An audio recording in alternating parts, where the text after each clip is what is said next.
I'm here with the baritone Stephen Powell, who has a wonderful new album out. It's called Why Do the Nations from Aces Productions. First of all, welcome, Steve. Thanks for joining us today. Oh, glad to be here, Brad. Thanks for having me. Last time that I spoke with you, you had released this album, wonderful collaboration with different composers, living composers, some other guest artists as well. It got a Grammy Award nomination.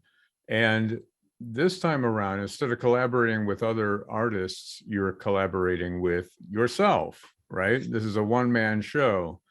And I wonder if we can just start out before we get into the huge selection of music you have on this disc.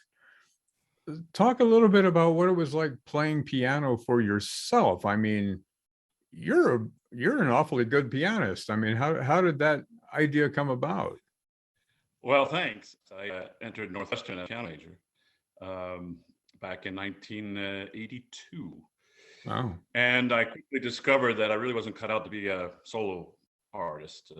Just because of my personality, I really preferred working with people. And when you go to college, so many opportunities open up to you. So I started playing for singers and clarinetists and saxophonists and violinists. And I thought, wow, this is fantastic. The collaborative aspect of music making was really more to my liking. And then I kind of realized that, I enjoyed singing as well, but I wasn't ready to pursue it as a vocation. So I ended up graduating with a theory and composition degree, which was interesting, but I got a degree out of it. And then went back to school as a singer when I was 25 and got my master's and certificate in performance after that, and went through the program in Chicago at the Lyric Opera Chicago. And then I've really just been a singer since then. So the piano part of it, I always used for myself over these last 25, 30 years, and learning music having piano chops made learning music easier. I played for my wife, who's a singer as well. So I used the piano skills mostly for that. And then my sons are old enough to be in college. We sort of had a little empty nest. And then the pandemic hit, and it was a thought after the American Composers at Play, which you just mentioned, my first CD last year. I thought, well, what am I going to do now? I have other ideas. And the pandemic kept going. And I thought, what if I tried this crazy notion of doing it by myself, playing and singing, and COVID friendly, right? I didn't have to worry about collaborating in a studio safely with other musicians, which I'm sad to say that I had to consider that. But so I just thought, why not? This is the time. I think it's a little bonkers, and I don't think anyone else has done it. And so why don't I just give it a shot? And so I've always been a little bit insane about things like this.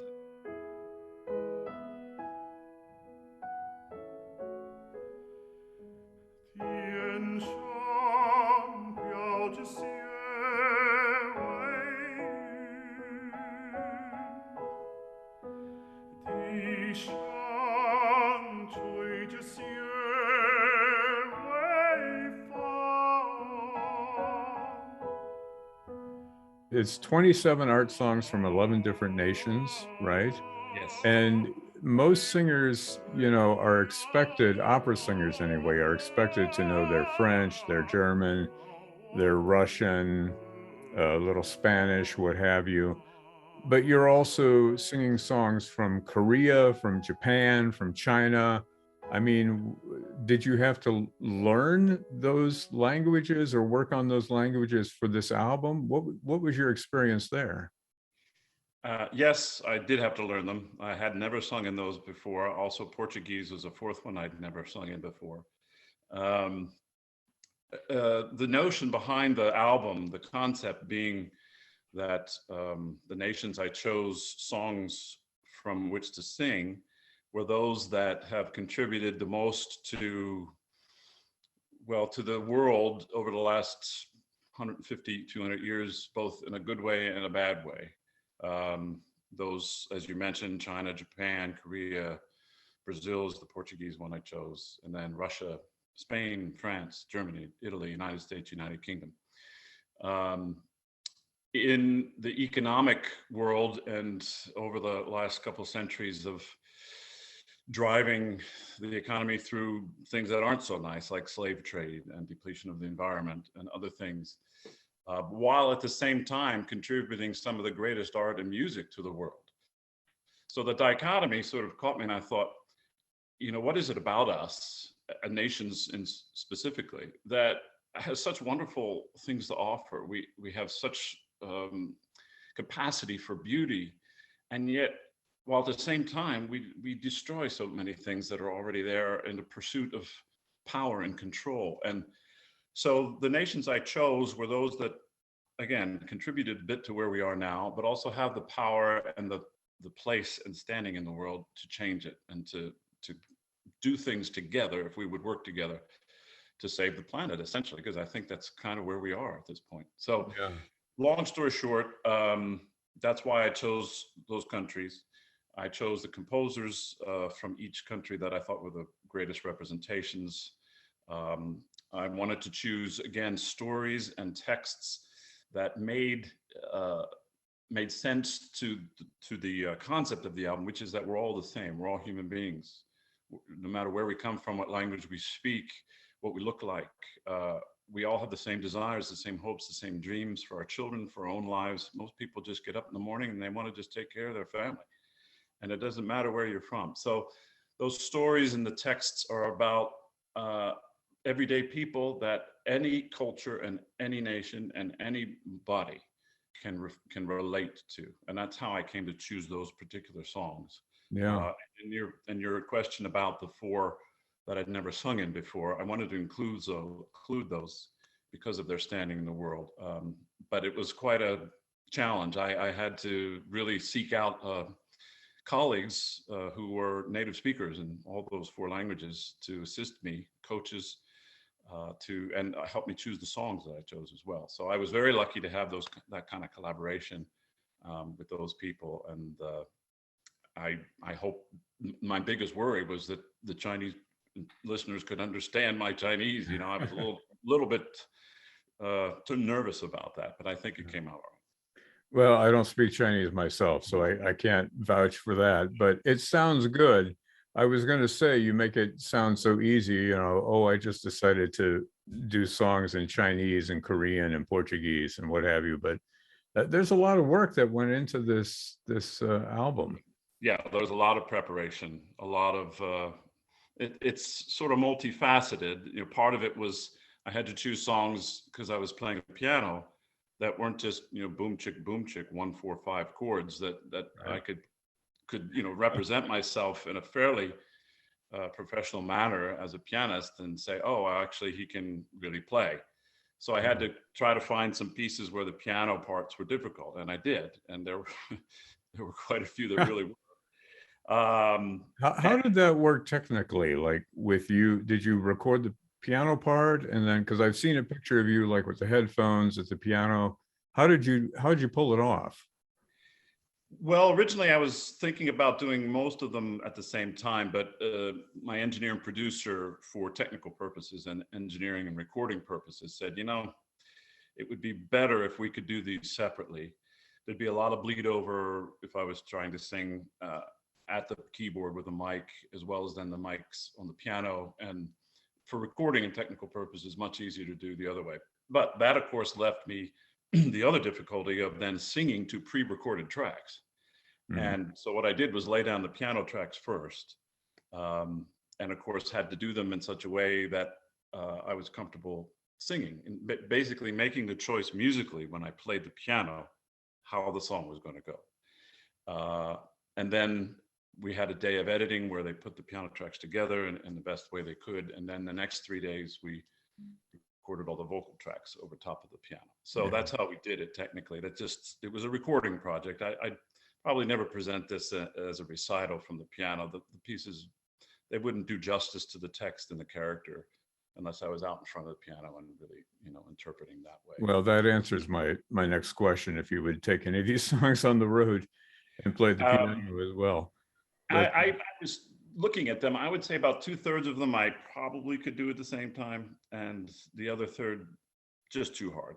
Yeah. The piano part's too hard and too involved, and it wouldn't, again, do justice to either part or for the audience's participation and for listening purposes and for being able to properly, um, connect with the audience about the text and the character. So it was a recording project.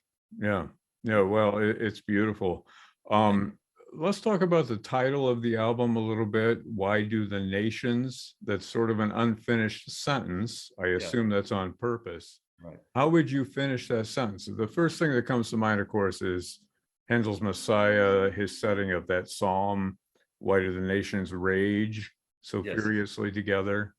Um, so how do you complete that sentence, or is it kind of left ambiguous on purpose?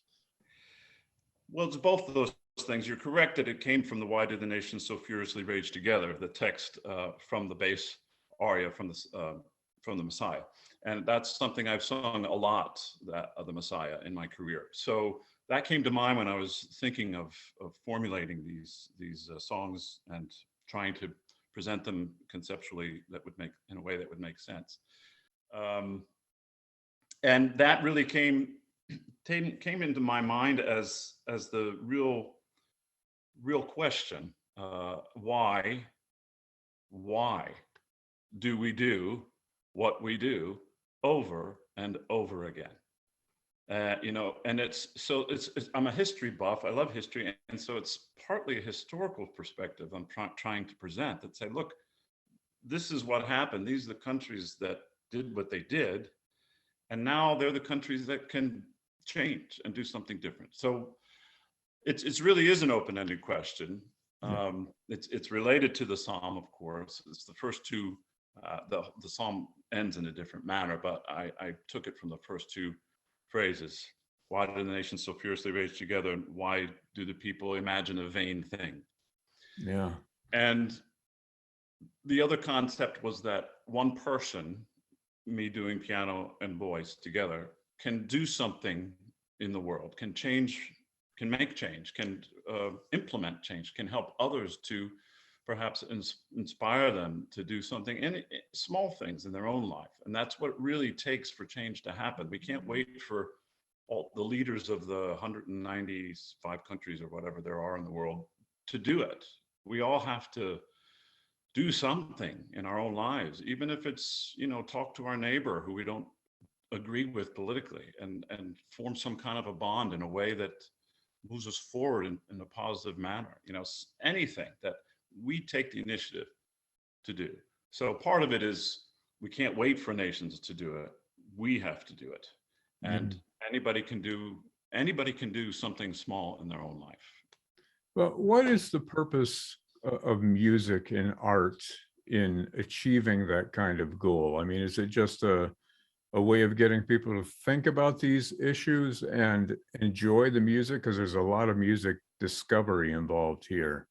What were you thinking as far as offering a solution or an answer?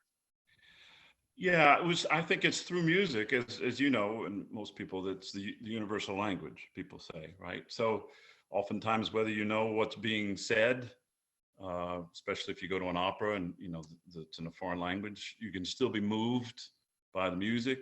And it's the element of placing yourself in that environment, whether you're wearing headphones on the subway, or in your den drinking some bourbon, or in the concert hall listening to a symphony, or at a club dancing. People gravitate towards the vibrations and that existence within music, whatever it means for them. And I think that, so in relation to my project, presenting pieces that are not only from the most famous and I think the best composers from those countries, but that resonate on a personal level, that if people really read the texts, like for instance, there's a song called "The Soldier's Wife" by Rachmaninoff, one of the Russian. And this is about a woman whose husband was conscripted to go off to war by the Russian authorities, had no say in the matter. And it's not just for a couple of years, it could be for 20 years or a lifetime. So she was stripped of her husband and left alone. And so she had to work in a stranger's house to make a living and to have a place to live. And that was her fate. That was her fate.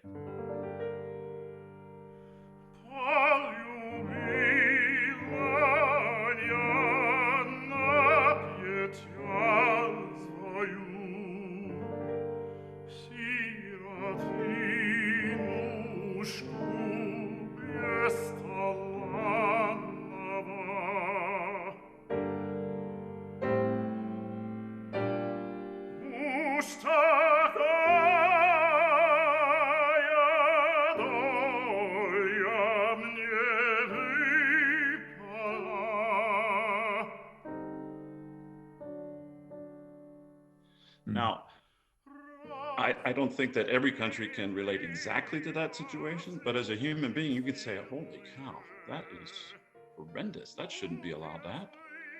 And that's just one example. But knowing the texts and how they relate to our common humanity, that they're universal. My idea was through not just the way the texts were presented by the composers, but the poetry itself could connect us if we were to think about it enough to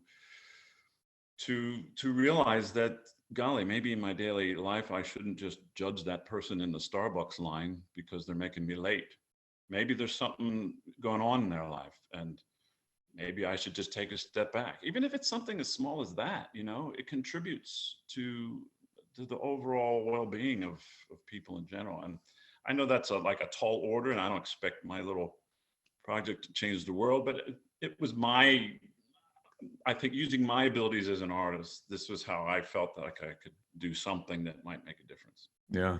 Well, I'm glad that you mentioned some of the stories behind the Rachmaninoff song and the texts that are part of these songs. There's some pretty heavy texts here. There's some silliness as well, but I'm struck by the fact that you've got some songs by opera composers like Giacomo Puccini and especially Giuseppe Verdi, whom you become associated with in your role as an opera singer on the stage. Yet these are these pared down songs that really have rather profound texts to them. You begin with that song by Puccini, which is sort of a meditation on death or the death of a loved one, and very high, by the way. You could almost double for a tenor with some of those high notes that you throw in.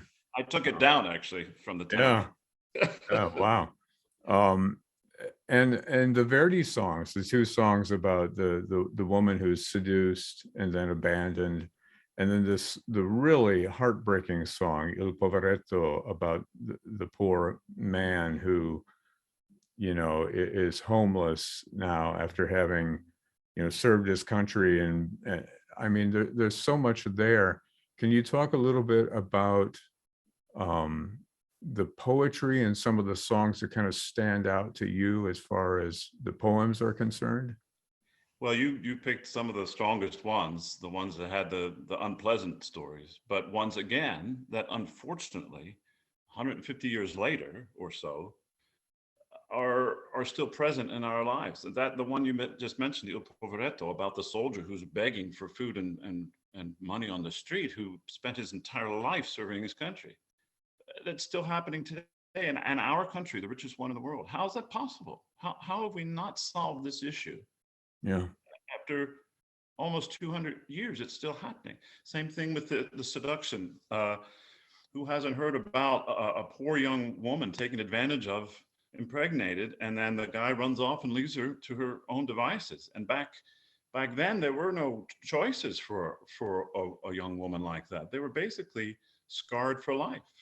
And so how many times has a woman just died because of childbirth under those circumstances? And the sad part is, at the end, there's no cypress, no tree to mark the grave, no stone for either she or her baby, who was born either stillborn or just she couldn't feed him and keep him alive. So again, here we are discussing these issues that still exist, and every culture has had those things happen, So the tough questions, the tough stories, and starting off the CD with Morire, the question of death. Every human being who's ever lived why are we here? What happens when we die? I mean, it's the universal question of all time, is it not? And so that's one of the reasons why I put it first.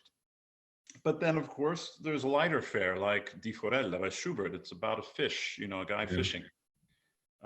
Every country has fishing stories and fishing industries, and it's something that you can relate to on a lighter level. So I tried to mix it up a little bit, and it was also heavy, but also lighter stories about love. There's plenty of romantic love in there too, unrequited love, lost love.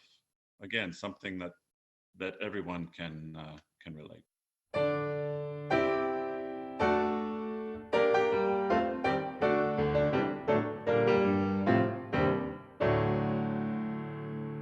When I had money, money, oh, I knew no joy till I went I love that song by Michael Head, the British composer, about money. It's kind of like a patter song a little bit in some Yeah. ways. And I had not heard that before. That was one of the songs that was new to me. Yeah, there's a lot of variety here. Did you set out looking to navigate your way through these issues by finding light and dark when you were picking the songs? Yes, that was in my mind when I was picking the text. I tried to balance the up tempo and the slow tempo, so that not all were ballads and not all were, fast, Yeah. for lack of a better term. Same thing with the stories. And of course, I had to find songs that weren't that long because there's only 80 minutes, on a CD. So to fit it all in, I also had to find timings that worked and to represent each country, I thought fairly for their contribution. Germany and Italy, I gave 4 songs because they're the foundation of Western music, essentially, those 2 countries. And again, like I said before, the piano accompaniments represented something that a real pianist could say, "Oh wow, that was really good," or "That's hard. I have trouble playing that too," or something. Yeah. So yeah, I considered the money the lightness of that, even though the subject is money. The text now, if I can recall it. I had no joy till I went poor. For every man,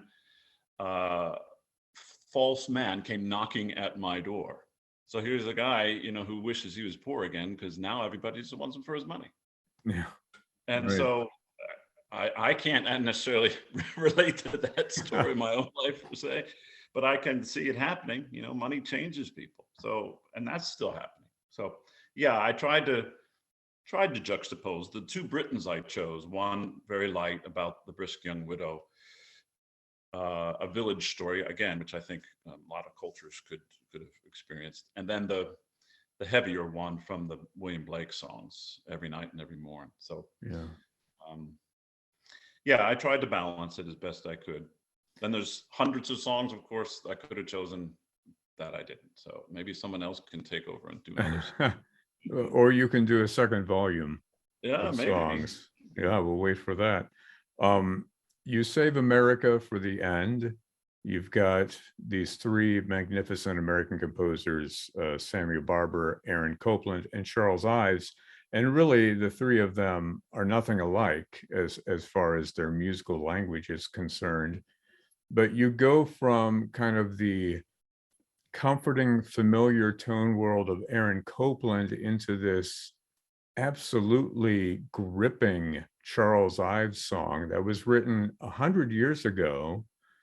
And it's about the masses yearning and singing and to make the different products of the world. It has kind of an apocalyptic feel to it a little bit, but you can also notice a sense of hope in there. But it's all set to Charles Ives, like the banging at the piano kind of music. Why did you put that song at the end, and is there any special significance to that? Well, yes, I think as you mentioned, the purpose of choosing that song was all the things, the the text by Charles Ives himself about the majority, the working man, basically causing things to come to fruition on their backs. You know, they're the ones who made everything that we have. And the masses are still yearning. They're still wanting recognition for their contribution. And it's not like they're asking for the world, just, you know, a wage to live by and to be able to take care of their family. So the majority of people are like that in the world. So that's one of the reasons I chose that song. The other was the cacophony and the absolute insanity of Charles Ives' harmonic language. I thought was a big contrast to everything else on the album. It's the longest piece, and it was very challenging to play because it was an orchestral reduction. So there's a lot of like elbow clusters and things like that. Take my hands and go, you know, which is strange, but that's Charles Ives.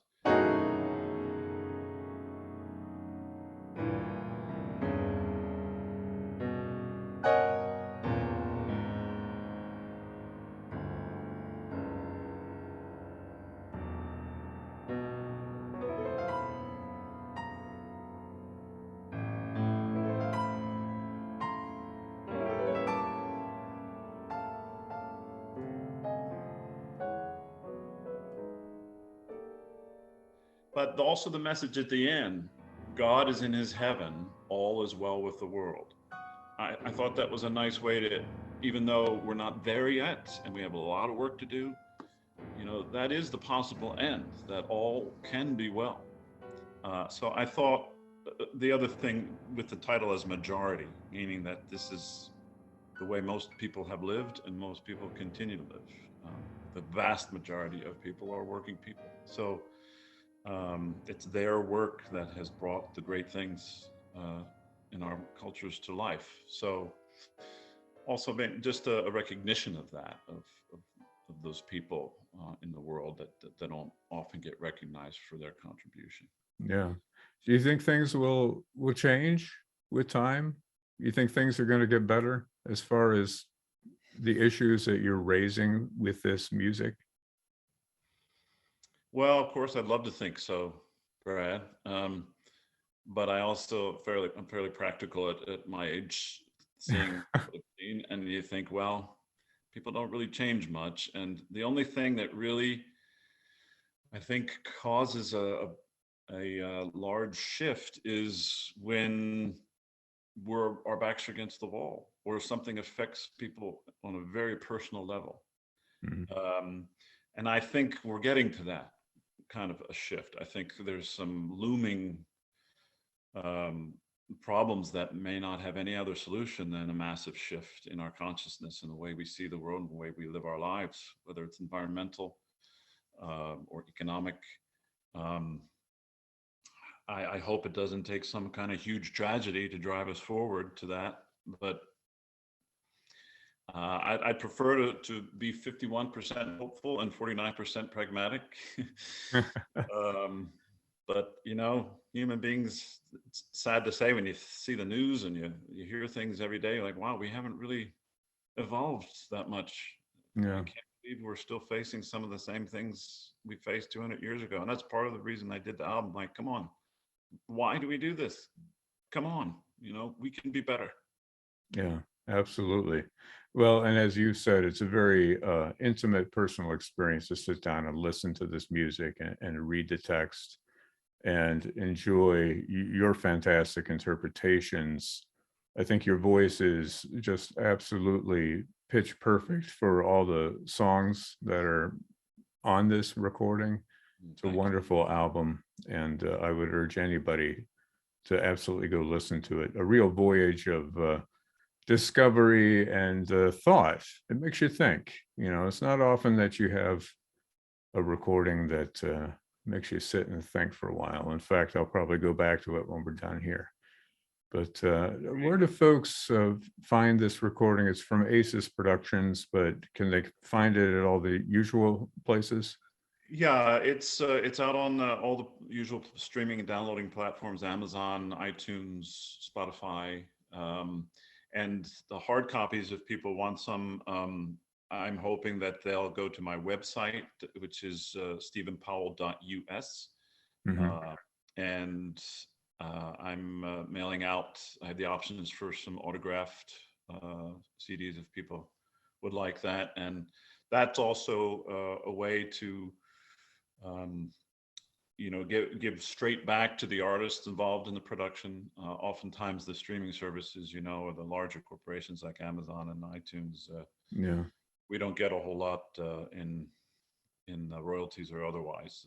That's kind of where things stand right now. But the point is to listen. And if you go to downstream, I have on my streaming or download. If you go to my recordings page on my website, there's a virtual booklet that has the texts and the liner notes and the translations that you could also just watch as you're listening through your streaming service. Yeah, you just described how I prepared to talk with you today. Oh, is that right? Yeah. But it's wonderful, and it's great that you're offering autographed physical copies, because we get both the singer and the pianist in that autograph. That's right. Yeah. So All 2 for 1. Yeah, that's great. I also want to mention Stephen spelled with a P and H. So Stephen Powell is STEPHEN. Yes. Right. Thank you. POWELL.US. Stephen Powell, the new album is called Why Do the Nations, released on the ACES Productions label. Stephen, thanks so much. Great to reconnect with you. Great to see you here on the screen, and thanks for this fantastic album. Well, thank you. It's great to see you too, Brad. Thank you for the time to talk about it. I really appreciate it. Come, fathers and mothers, come, sisters and brothers, come, join us in singing the praises of Zion, the praises of Zion.